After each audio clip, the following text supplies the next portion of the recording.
You're watching Salina Media Connection. Area residents gathered to celebrate the life of Dr. Martin Luther King Jr. at the new Jerusalem Missionary Baptist Church in Salina. Mayor Mike Hoppock and Elder Robert Cunningham discussed the message of Dr. King.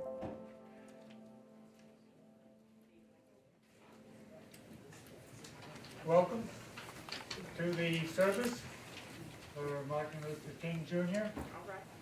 When I came in and saw I got this bulletin, my name is Ted Zerger. I looked at the program and it has a invocation, it's got congregational singing, it has a couple of pastors speaking, and there's an offering, and then there are prayers.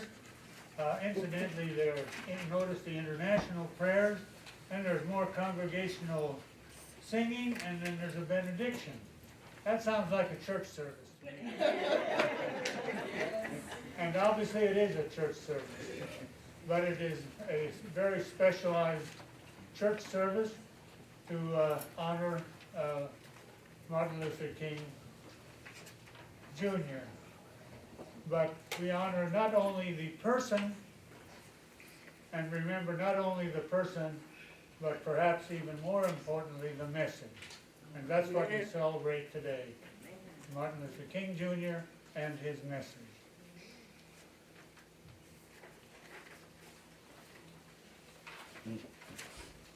Now I want to notice one thing about the service. Today's posting and retiring of the colors will be presented quite differently. Historically, the St. John's Military School would provide the color guard for this event. With the closing of the school, we were challenged to find an alternative. The thought then came to have a single uniformed person perform this function. It would carry the message that one person can make a difference. Unfortunately, to maintain the sanctity of this act, Chris Heck, due diligence, revealed that if it is to be done by uniformed personnel, a true honor guard with a minimum of 4 persons must be used. In the spirit of the theme, Never Give Up, she then offered to dress in civilian clothes and proudly bear the flag. Today, we not only thank her for her military service, but the willingness to abide by the protocols of this solemn moment. So we now ask that you please stand for the posting of the colors.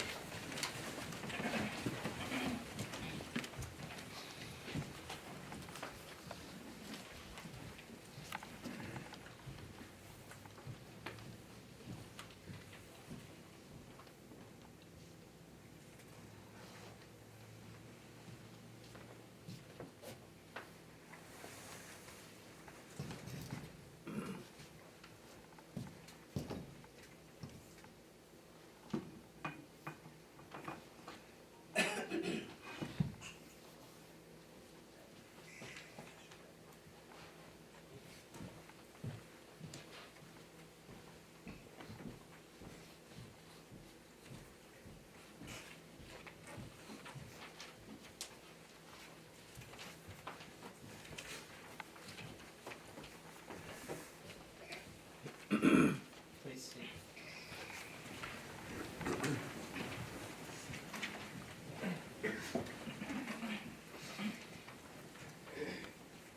My task is to give you a greeting.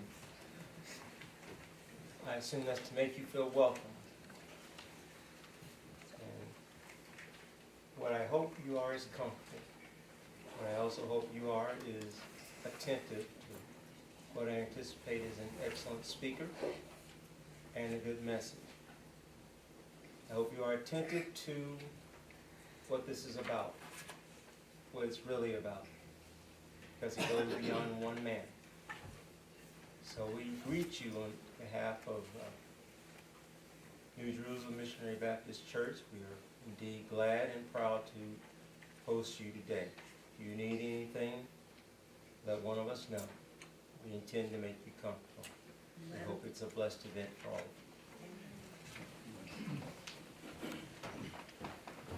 you.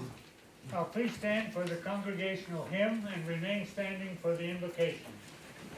Okay, now, since Ann is already obligated, I asked Ms. Gloria Smith if she would direct Lift Every Voice and sing.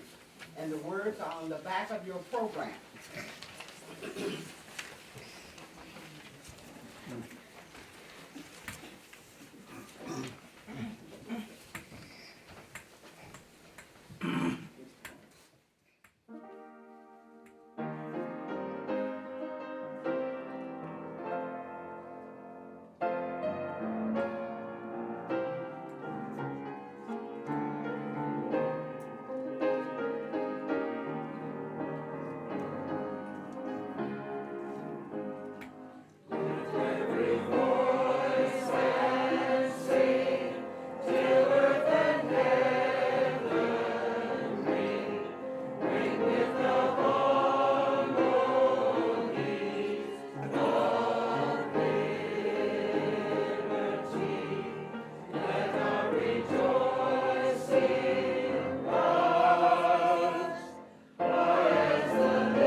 Let us pray for the invocation. God, we come before you now, and we thank you for this wonderful day. It's beautiful and sunny outside, awfully cold. But God, we thank you for the warmth of this service. And God, we thank you for the unity of the people that are here in this place, God. Celebrating Martin Luther King Jr., not only who he is, but God, the character that he had, the life that he lived, and God, even what he died for. I pray right now, God, that you would help us to remember not only the man, Martin Luther King Jr., but the God that was behind the man. God, lest we forget and only lift him up, God, and not what was pushing him forward to do the great things that he did. So, God, we thank you for your son, Jesus Christ. And we thank you for the example that he laid before Martin Luther King Jr. so that he can follow and live a life that meant sacrifice, even unto death, for the cause of unity, God, for the cause of oneness, and for the cause of love between a brotherhood of people, not based on race, not based on cult, not based on anything, God, that we tend to divide one another from. God, we invoke your spirit. That means we call your spirit to come in this place, God. God, there may be somebody that has never heard about your awesome power. And I pray that in this day, God, during this service, with what someone says, God, that they will not only feel your love and feel the presence of the people around this room, God, but they will mostly remember that God is still alive. He is not dead. He is not forgotten. And one man, just like this one flag that is standing up here, and the one person that held it, God, one person can continue to do great exploits, just as Martin Luther King Jr. did. So, God, we pray that you bless the rest of this service. Bless our master of ceremony, God, and bless the speakers that are going to go forth hereafter. We pray these things in Jesus' name. Amen.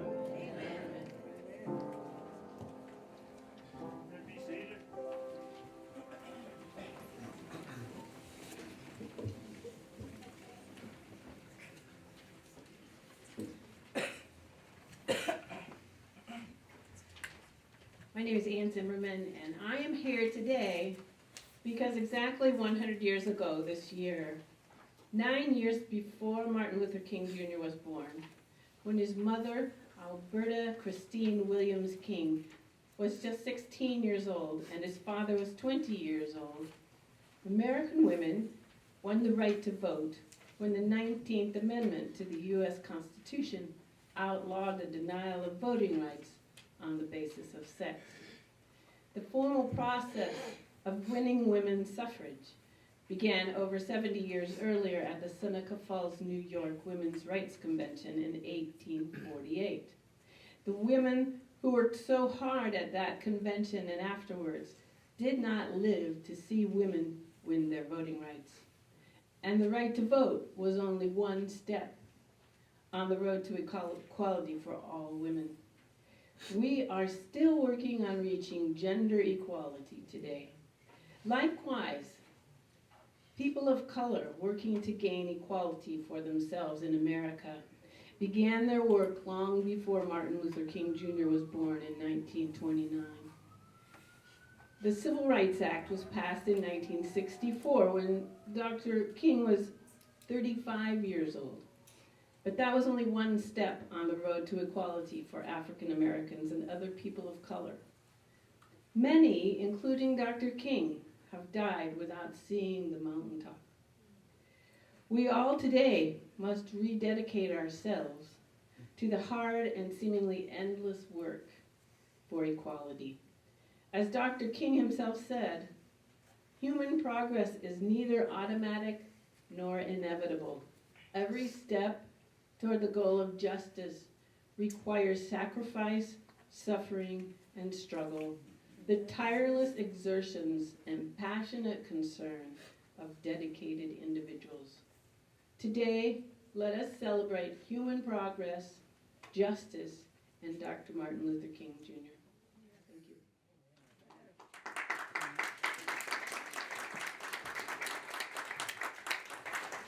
Before our next election, I may get fired for this, but I'm going to take the liberty of telling a brief story. I have an older brother who was a United Methodist pastor. And he frequently, his specialty was small congregations in more remote places. And he would frequently get what they called a yoke parish, and he had one in Louisiana somewhere. And he had one church, one congregation was black, the other congregation was white. And he went to one to the other on Sunday morning. He thought, what a waste. Why can't we just worship together, you know? But then he decided it just wouldn't work. And I asked him why. And he said, because it takes twice as long to sing the hymn in one church as it does in the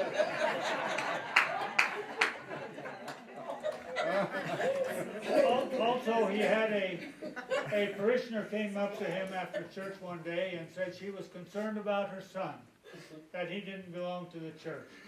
And she said, Melvin, would you please visit with him and talk to him about joining the church? And so he spent some time with him, probably took him fishing and whatever. But finally he agreed to join the church. So he said, don't tell your mother about it. We want this to be a surprise. So he said, we're going to do this next Sunday. Don't tell your mother. So come Sunday morning, he announces the name of the person joining the church. And there came out from the audience, whoop, the Reverend Gotti, the Reverend Gotti.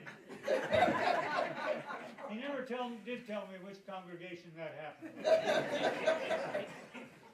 We now have a selection. Woke up this morning, Freedom Song, spiritual adapted by the Freedom Singers. No. Actually, we're gonna do the other one. Somebody pray for me. They're both following Elder Cunningham, so I understand what that was. Yeah. So we're going to do Somebody Pray For Me, and it's quite interesting that Ted would choose that particular piece to share.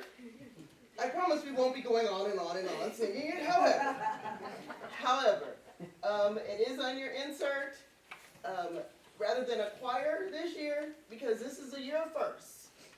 We are going to have a sing-along, and it's already been kind of said that this sounds like church, so we're going to church. All right. So, I don't know, Elder Cunningham, could you direct this while I'm playing? Since I'm not Thomas Pierce, in case y'all didn't notice, and I was going to direct it, but now I'm going to play it, so I need somebody to direct it. I can direct it. Okay. This really will be church. Very simple. One attribute of a praise song is that after the first and probably the second time, definitely, you ought to know what to do. All right? So those that know it, we're going to start it, but by the time we get to that second or third verse, everybody ought to be singing. If you choose to stand, that would be great. If you choose to sit, that's fine as well. But we're going to sing Somebody Prayed For Me.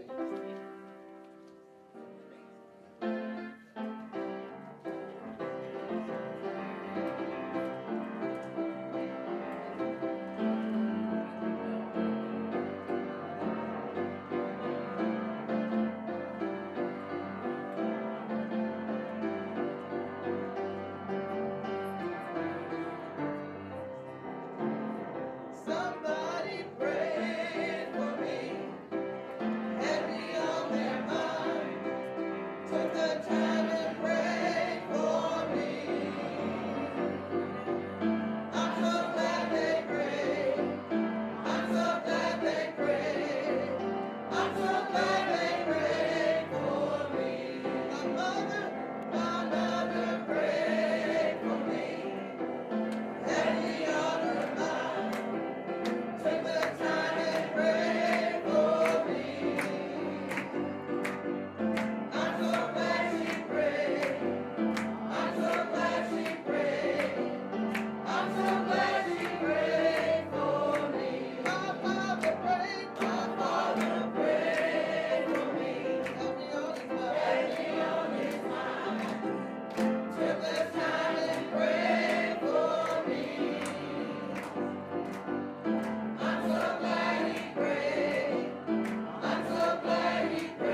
All I know is if more churches sang like that, there'd be more people attending. When Dr. Davis called and asked if I would like to present the proclamation on behalf of Salina, I said, sure, I'd love to do that. And we talked a little bit about the ceremony, and I said, would it be appropriate for me to have some words? And he says, you're the mayor, you get to do what you want for 1 year. So as we talked, it made me think about, I have a 19-month-old granddaughter that attends a corporate daycare in Kansas City. And in that class, there are children of color, there are children with different ethnicities and different religious backgrounds. And you know what my daughter sees when she walks into that class? Nothing but friends. Amen. No color, no bias. Wouldn't it be great if we could keep that innocence as we grew older? Yes. My hope is that someday we see each other as children of God, no more, no less. On behalf of the city of Salina, I'd like to read the proclamation honoring Dr. Martin Luther King Jr. 2020. Whereas the 20th day of January is the birthday anniversary of the late Dr. Martin Luther King Jr., and whereas Dr. King stood before the entire world as a man of peace, champion of human dignity, and an example of love and brotherhood. And whereas the citizens of Salina do recognize Dr. King's contribution to the good of all mankind, and they do desire to perpetuate and implement the ideas expressed in his dream of peace and harmony among all individuals. And whereas, in paying tribute to Dr. King, we are reminded that the duty lies with each of us to fulfill the vision of his life's work. Let us never give up as we use our time, talents, and resources to give back to our community and help those less fortunate than us. Particularly today, let us not forget Dr. King's own tireless spirit and efforts as we work, celebrate, and pray alongside people of all backgrounds. As one people, let us rediscover the bonds of love and loyalty that bring us together as Americans and as people who share a common humanity. Now therefore, I, Michael L. Hoppock, Mayor of the City of Salina, do hereby proclaim the day of January 20th, 2020, Dr. Martin Luther King Jr. Commemoration Day, and urge that every citizen of Salina join me in extending recognition and honor to the memory of this great leader of humankind. In witness whereof, I have hereunto set my hand and seal and caused the seal of the City of Salina, Kansas, to be affixed on this January 19th, 2020. Michael L. Hoppock, Mayor.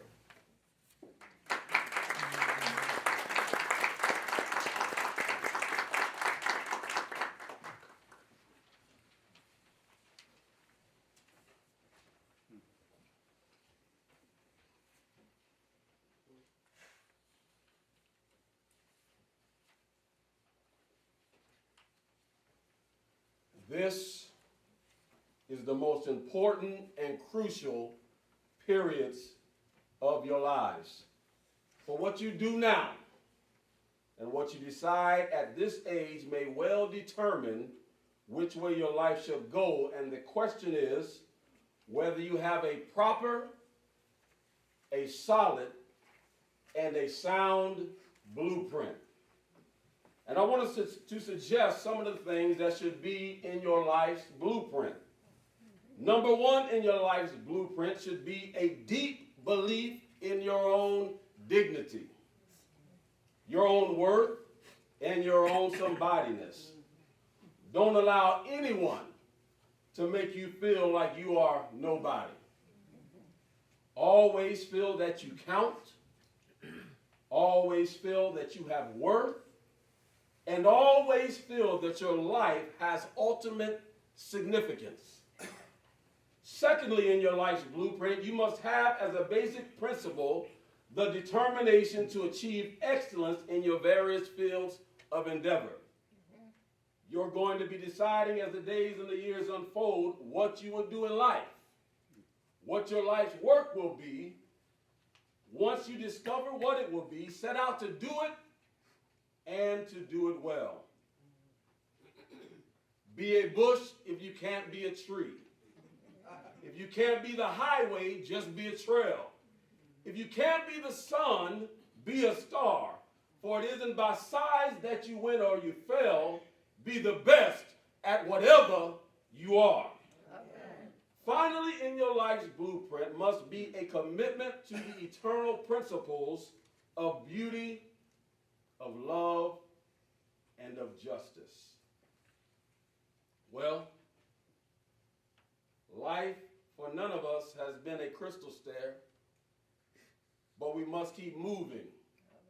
We must keep going. If you can't fly, run. If you can't run, walk. If you can't walk, please crawl. But whatever you do, by all means, keep on moving.